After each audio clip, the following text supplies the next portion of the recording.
حضرت مولانا مفتی محی الدین مدنی صاحب کے بیان سننے کے لیے یوٹیوب چینل خانقاہ عزیزیہ کو سبسکرائب کریں۔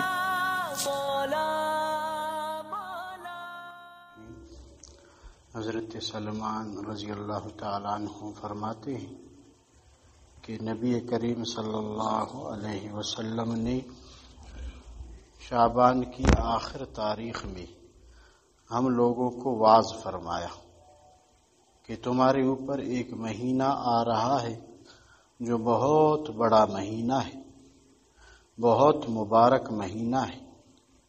اس میں ایک رات ہے شب قدر جو 1000 مہینوں سے بڑھ کر ہے۔ اللہ تعالی نے اس مہینے کے روزہ کو فرض فرمایا ہے اور اس مہینے کے رات کے قیام یعنی تراویح کو ثواب کی چیز بنایا ہے۔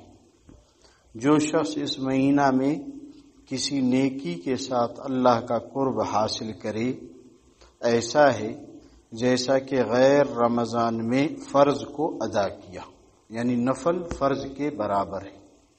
اور جو شخص اس مہینہ میں یعنی رمضان میں کسی فرض کو ادا کرے، وہ ایسا ہے جیسا کہ غیر رمضان میں 70 فرض ادا کیے۔ یہ مہینہ صبر کا مہینہ ہے، یہ رمضان کا مہینہ صبر کا مہینہ ہے، اور صبر کا بدلہ جنت ہے۔ اور یہ مہینہ لوگوں کے ساتھ غمخواری کرنے کا مہینہ ہے۔ اس رمضان کے مہینے میں مومن کا رزق بڑھا دیا جاتا ہے۔ جو شخص کسی روزہ دار کا روزہ افطار کرائے، اس کے لیے گناہوں کے معاف ہونے اور آگ سے خلاصی کا سبب ہوگا، اور روزہ دار کے ثواب کی مانند اس کو ثواب ہوگا، مگر اس روزہ دار کے ثواب سے کچھ بھی کم نہیں کیا جائے گا۔ تو روزہ دار کو افطار کرائیں گے انشاءاللہ؟ آپ کے پاس کچھ بھی نہیں، نہ روح افزا ہے، نہ شربت ہے، نہ کھجور ہے، غریب ہے، آپ پانی سے کرائیں گے انشاءاللہ؟ تو ایک تو یہ ہوگا کہ گناہ معاف ہوں گی، دوسرا کیا ہوگا؟ آگ سے خلاصی ہوگی، تیسرا کیا ہوگا کہ روزہ دار کے ثواب کے برابر آپ کو بھی ثواب ملے گا۔ صحابہ نے عرض کیا، اے اللہ کے رسول، ہم میں سے ہر شخص تو اتنی طاقت نہیں رکھتا کہ روزہ دار کو افطار کرائے، غربت تھی، غریبی تھی۔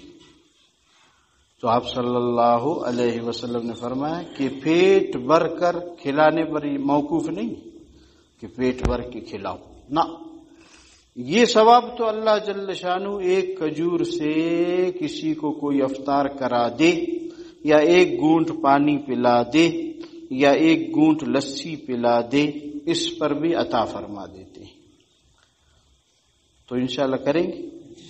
یہ ایسا مہینہ ہے کہ اس کا اول حصہ اللہ کی رحمت ہے، 10 دن رحمت کی، اللہ کی رحمت بارش کی طرح برستی، اور درمیانی حصہ مغفرت کا ہے، اگلے 10 دن 20ویں روزے تک مغفرت، بخشش، مغفرت، اور آخری حصہ یعنی آخری 10 دن آگ سے آزادی ہے۔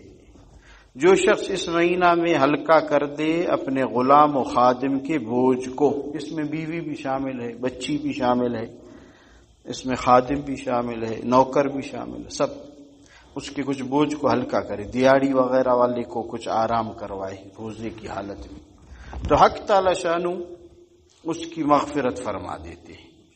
تھوڑا سا بوجھ ہلکا کر دے، مغفرت، اور آگ سے آزادی فرماتے ہیں۔ آپ کے دکان میں 3 مزدور ہیں، ایک کو 1 گھنٹہ سلا دو گودام میں، دو کام کریں گی، اگلے گھنٹے وہ اٹھ جائے، دوسرے کو سلا دو، بوجھ ہلکا ہو گیا؟ نہیں ہو گیا، اور آپ کی مغفرت ہو گئی، آسان۔